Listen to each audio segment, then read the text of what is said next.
Hello दोस्तों, तो स्वागत है आपको इस वीडियो में। तो इस वीडियो में हम आपको बताएंगे सामाजिक विज्ञान का जो सब्जेक्टिव वायरल प्रश्न, मतलब जो हर साल आते रहते हैं वही बताएंगे। ठीक है, मतलब जो अधिकतर सवाल पूछे जाते हैं हर साल, मतलब जो इम्पोर्टेंट क्वेश्चन, बहुत ज़्यादा इंपॉर्टेंट क्वेश्चन, वही हम बताने वाले हैं। इसमें 2 पार्ट करके आएगा। ये पार्ट 1 है जिसमें हम 3 नंबर और 2 नंबर का जितने भी क्वेश्चन इंपॉर्टेंट है वो हम देखेंगे। ठीक है, उसके बाद लॉन्ग टाइप क्वेश्चन का एक वीडियो अलग से आएगा। ठीक है, तो आप वीडियो में बने रहिएगा, वीडियो को पूरा देखिएगा। और आध करने से ज़्यादा है, आप वीडियो को मतलब क्वेश्चन को समझिएगा, तब वीडियो में बने रहिए, तब क्वेश्चन को आप समझ जाइएगा। ठीक है, तो चलिए, यह है सामाजिक विज्ञान का। चलिए शुरू करते हैं। जो पहला क्वेश्चन हम लोगों ने लिया है, जो इम्पोर्टेंट क्वेश्चन में है, G77 से आप क्या समझते हैं? समूह G77 से आप क्या समझते हैं, या तो फिर G77 किसे कहते हैं? सब क्वेश्चन एक ही है। ठीक है, तो देखिए, G77 विकासशील देशों का एक समूह है। यह एक मतलब विकासशील देशों का एक समूह है। ठीक है, जितने खुद को एक समूह में संगठित किया, जिसने पूरे खुद को अपने समूह में संगठित किया, मतलब उन्हें पश्चिमी अर्थव्यवस्थाओं के द्वारा 1950 और 1960 के दशक में अनुभव किए गए तेज विकास से कोई लाभ नहीं मिला। G77 ने एक नई अंतर्राष्ट्रीय आर्थिक व्यवस्था NIEO की मांग की। मतलब जो ये है एक विकासशील देश का समूह है जो खुद को अपने एक समूह में संगठित कर लिया है, मतलब ठीक है, इस 7 देशों का एक विकासशील है। ठीक है, तो ये जो है ना, पश्चिमी अर्थव्यवस्था के द्वारा 1950 और 60 के दशक में अनुभव किए गए तेज विकास से इनको कोई लाभ नहीं मिला, तो G77 ने अंतर्राष्ट्रीय आर्थिक व्यवस्था की मांग की। चलिए, दूसरा क्वेश्चन हम लोगों ने जो लिया है, बहुत ही इंपॉर्टेंट क्वेश्चन में से ये भी आ जाता है, बहुराष्ट्रीय कंपनी से आप क्या समझते हैं? तो ठीक है, तो देखिए, बहुराष्ट्रीय कंपनी वह संगठन होते हैं जो अपने देश की तुलना में एक या एक से अधिक देशों में वस्तुओं या सेवाओं के उत्पादन को नियंत्रित करते हैं। इसे अंतर्राष्ट्रीय निगम या राज्य विहीन कंपनी भी कहा जाता है। इसे क्या कहा जाता है? अंतर्राष्ट्रीय निगम या एक राज्यवाहिनी कंपनी। ठीक है, तो ये समूह होता है, एक से मतलब ये होता है एक से दूसरे अनेक देशों में काम करता है, उसे अंतर्राष्ट्रीय कंपनी कहते हैं। ठीक है, चलिए तीसरा क्वेश्चन चलते हैं। तीसरा क्वेश्चन बोल रहा है गिरमिटिया मजदूर का क्या अर्थ है? तो गिरमिटिया मजदूर जो है वो क्या है? तो एक कागज के अंगूठे पर निशान लगवाकर हर साल हजारों मजदूर दक्षिण अफ्रीका या अन्य देशों में भेजे जाते थे। उस समय जो था, कागज पर अंगूठा लगवा दिया जाता था मजदूरों से, और जो दक्षिण अफ्रीका और भी कई देशों में हर साल हजारों हजार मजदूर को भेजे जाते थे। उस मजदूर और मालिक गिरमिटी कहते थे, उसे मजदूर और मालिक गिरमिटी कहते थे। ठीक है, इस दस्तावेज के आधार पर मजदूर गिरमिटिया कहलाते थे। तो इस दस्तावेज जो अंगूठा लगाया, उस दस्तावेज के आधार पर जो मजदूर है वो गिरमिटिया कहलाते थे। चलिए, चौथा क्वेश्चन हम लोगों ने लिया है कि 1919 की महामंदी का बंगाल के पटसन पैदा करने वाले लोगों पर क्या प्रभाव पड़ा? ठीक है, तो ये है, इस महामंदी का बंगाल के पटसन पैदा करने वाले लोगों पर विशेष रूप से बड़ा विनाशकारी प्रभाव पड़ा। बहुत ही बड़ा विनाशकारी प्रभाव पड़ा। क्या हुआ? पटसन का जो मूल्य है वो 60% तक गिर गया। ठीक है, उसका गिरावट आ गई उसका मूल्य में, जिससे बंगाल में पटसन उत्पादन बर्बाद हो गए और वे कर्ज के बोझ तले दब गए। ठीक है, ये था पटसन में हुआ था क्या, उन महामंदी के दौरान। ठीक है, तो ये जो हमारा है, ये सब जो बता रहे हैं आपको, जो इसका PDF है ना, वो डिस्क्रिप्शन में जो टेलीग्राम का लिंक है वहाँ से ज्वाइन हो जाइएगा, आपको टेलीग्राम चैनल में मिल जाएगा। चलिए, पांचवा क्वेश्चन है, बोल रहा है ब्रिटेन वुड की स्थापना का मुख्य उद्देश्य क्या है? तो ब्रिटेन वुड की स्थापना का मुख्य उद्देश्य क्या है? तो इसका मुख्य उद्देश्य सदस्य राष्ट्रों को पूर्ण निर्माण और विकास के कार्यों में आर्थिक सहायता देना है। मतलब ये जो है, सदस्य राष्ट्रों का पुनः निर्माण और विकास के कामों में सहायता, आर्थिक सहायता मतलब पैसे की सहायता देना है। ठीक है, यह एक अग्रणी विकास संस्थान है। यह एक अग्रणी विकास दो विकासशील देशों में गरीबी से लड़ने तथा सतत विकास को बढ़ावा देने के लिए ऋण, गारंटी, जोखिम प्रबंधन, उत्पादों व विश्लेषण तथा सलाहकार सेवाओं देने का काम करता है। ये क्या क्या देने का काम करता है? जैसे विकासशील देशों में गरीबी से लड़ने के लिए ये क्या, गारंटी, ऋण, गारंटी, जोखिम प्रबंधन, उत्पादक, विश्लेषणात्मक तथा सलाहकार सेवा देने में का काम करता है। कौन करता है? Britain would. ठीक है, तो छठा जो क्वेश्चन है हम लोग का, स्पिनिंग जेनी क्या है? तो ये एक मशीन था। ठीक है, स्पिनिंग जेनी एक बहुधुरी कताई फ्रेम है और प्रारंभिक औद्योगिक क्रांति के दौरान कपड़ा निर्माण के औद्योगिकरण में प्रमुख विकासों में से एक था। ये प्रमुख विकासों में से एक था जब कपड़ा निर्माण के दौरान, ठीक है।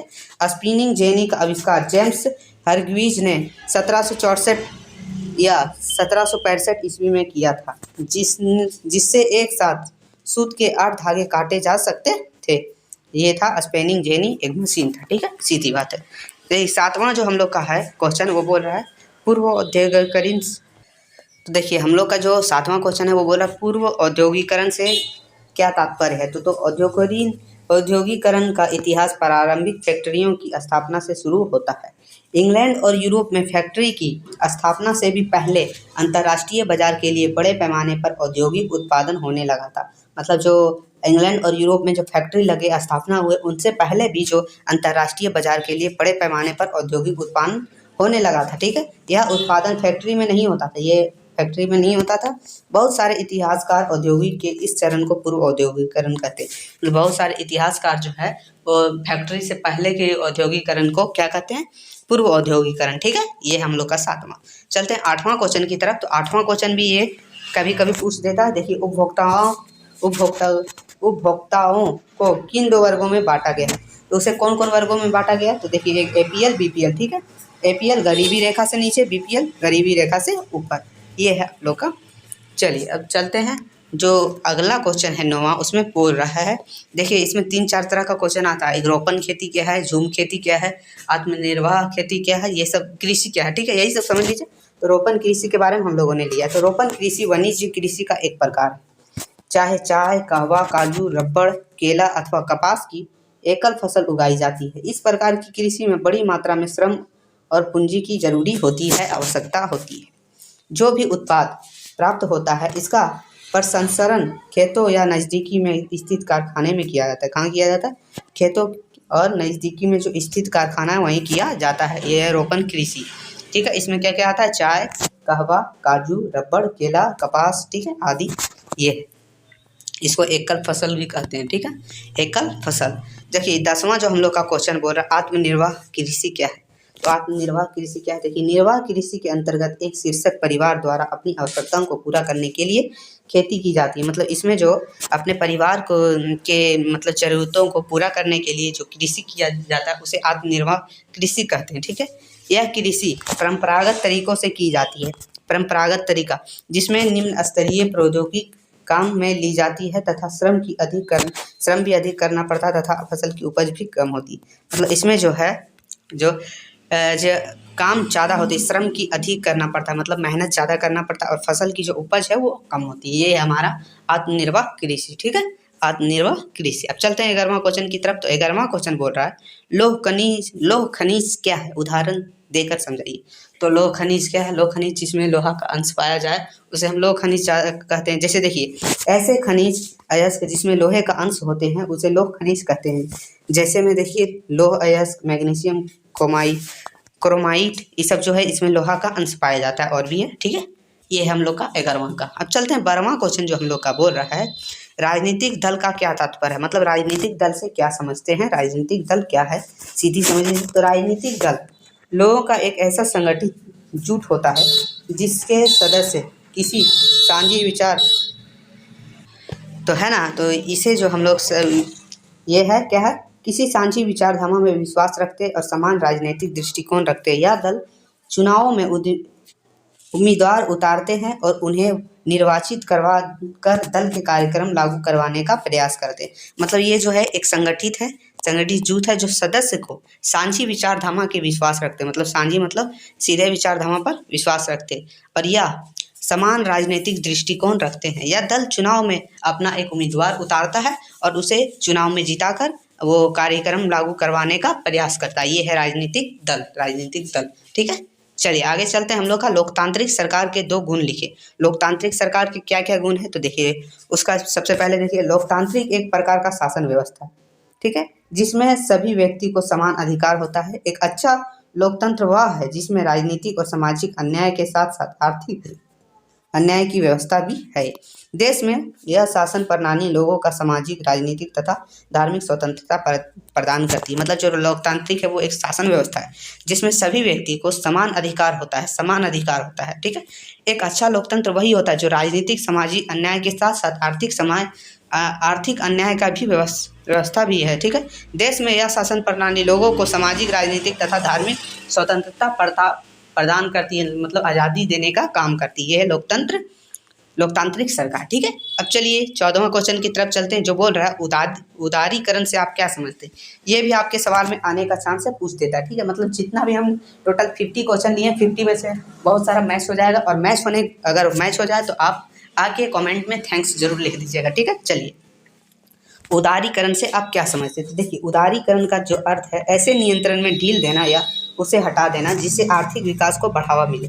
मतलब उदारीकरण ऐसा, मतलब किसी भी चीज़ को हटा देना जिससे आर्थिक विकास का जो बढ़ावा मिले, उसी को हम उदारीकरण कहते हैं। उदारीकरण में वे सारी क्रियाएं सम्मिलित है जिसके द्वारा किसी देश की आर्थिक विकास में बाधा पहुंचने वाली आर्थिक नीतियों, नियमों, प्रशासनिक नियंत्रणों, प्रक्रियाओं आदि को समाप्त किया जाता है या उनमें शिथिलता दी जाती है। मतलब देखिए, ये जो इसके अंतर्गत क्या आता है, जैसे किसी तरह का नियम हो, या तो प्रशासनिक नियंत्रण हो, या तो प्रक्रिया हो, या आर्थिक नीति हो, जिससे जो है किसी देश की आर्थिक विकास में बाधा पहुंच रही है, तो उसे समाप्त कर दिया जाता है। उसे ही हम उदारीकरण समझते हैं, ठीक है, या तो रोक दिया जाता है, ठीक है। चलिए, लास्ट और 15वां क्वेश्चन हम लोगों ने लिया है, जो ये बहुत बहुत इंपॉर्टेंट है। वस्तु विनिमय से आप क्या समझते हैं।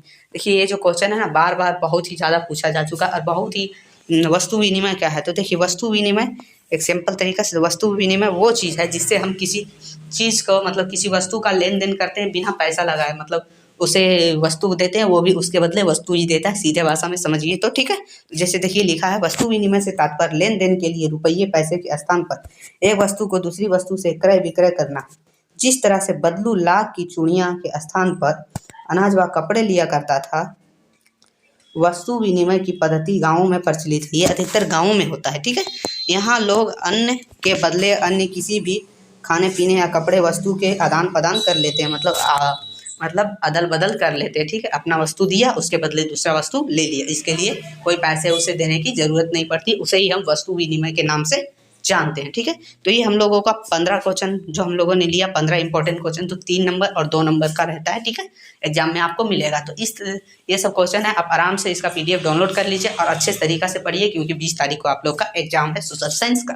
तो वीडियो थोड़ा सा भी हेल्पफुल लगा हो, चैनल को सब्सक्राइब कर दीजिएगा, और भी क्वेश्चन आप लोग का जल्दी ही जल्दी अपलोड करवा दिया जाएगा। तो फिर मिलते हैं आगे की वीडियो में, तब तक के लिए